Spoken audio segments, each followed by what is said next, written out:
When we feel like we're out of control, it can lead to a spiral. And it can literally be like, I can't control this, oh my gosh. And we go into like this whirlwind of then trying to control it.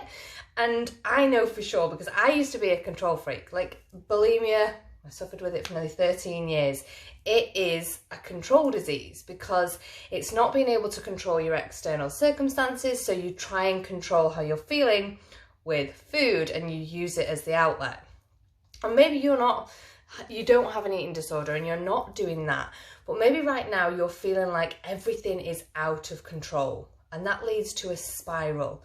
And the spiral can lead to anxiety and stress and making you feel like, I can't do anything about it, I can't change this, and what am I going to do? And then the fear sets in and then spirals it. So you're going deeper down the hole and you second guess yourself, you can get angry, anxiety, stressed, and it's almost like you're continually striving to try and control what is. And when I say what is, I mean the external environment, I mean the situation, the person, how you're feeling. You're trying to control it, and when you can't, really is when the realization of I can't control this is when the panic sets in.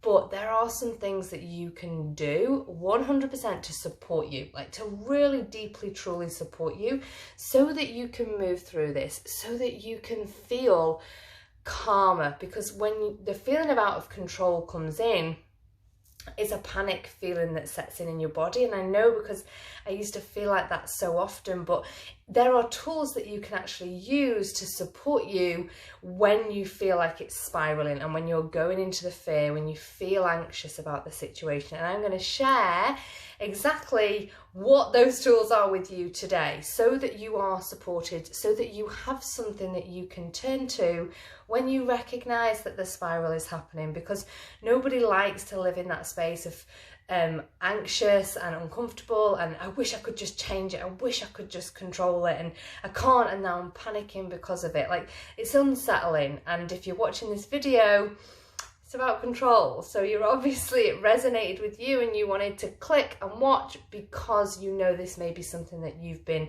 struggling with right now and you want some tools to support you.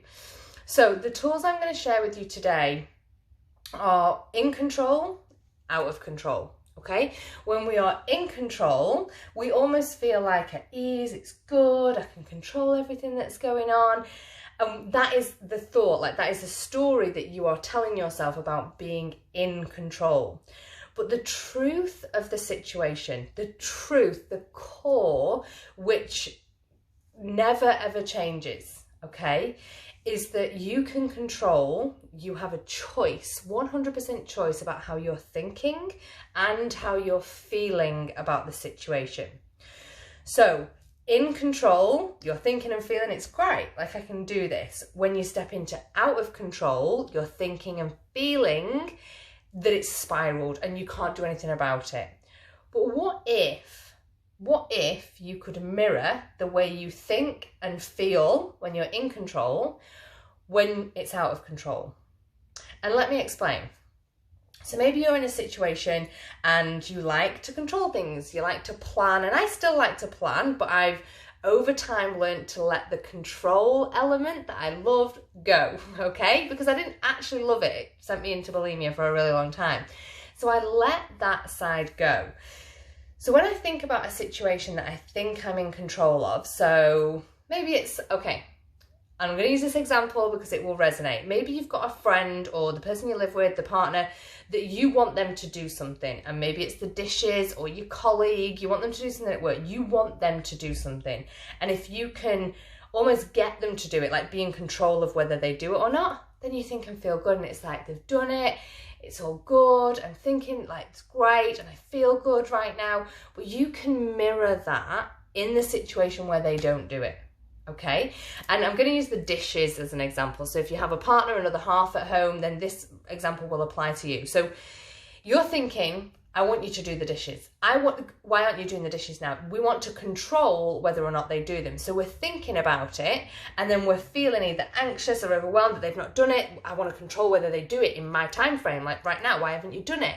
And we can all do that to a certain extent. And I used to be really bad for this. So I know 100% that this will apply if you've got a partner at home and being in control is something that you struggle with. So you're starting to think about the dishes and you're starting to think and feel and wish that they do them for you.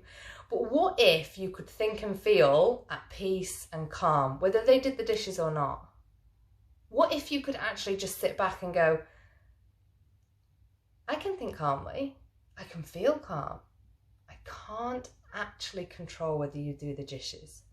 But what I can control is how I'm thinking and how I'm feeling. If you can come to acceptance of that, acceptance what is really deeply, truly in your control, there lies your freedom. There lies your peace. It would change so much for you if you can drop into that space of what can I actually really control? What can I actually control about this? I can want them to do it and I can think about them doing it. I can feel as if I really want them to do it, but we can't actually control unless you go up behind somebody and actually physically like make them do the dishes, like you're controlling their movements. You can't control whether they do them or not. And when you release that, you're free, like so free. Because whether you're in control, out of control, no matter what happens in your life, the spirals, the chaos, you're right here, always in control of your thoughts and of how you actually feel. So the question is, can you accept that there are situations and things and challenges and anything that comes to you in life that you can't control? And that might seem super, super scary. And it's like, oh my gosh, what do you mean, Charlotte? I can't control everything. I used to do it. But the mindset you have around control 100% will either support you or hinder you. So ask yourself, can I accept that I can't actually control and maybe even change? I can't actually change this. But you can change how you're thinking. You can change how you're feeling. It's yours. Nobody can take that from you. It's your choice 100%. You can choose it. You can choose how you think. You can choose how you feel. And when you claim that back, it's like I'm 100% in control all the freaking time because I know how I think and I know how I feel and I can change my thoughts and I can change how I'm feeling. Whoa, you just became a freaking powerhouse. You just absolutely blew anything out the water with any situation that's ever going to come to you because you are in control of your thoughts and of your feelings. So I'm sending you, wherever you are in the world, lots of love and light. The life you want is yours for the taking, and don't you forget that. You can have it, you can claim it. You can claim it right back with both hands now. Grasp it, go get it. I want that for you more than anything. Bye for now.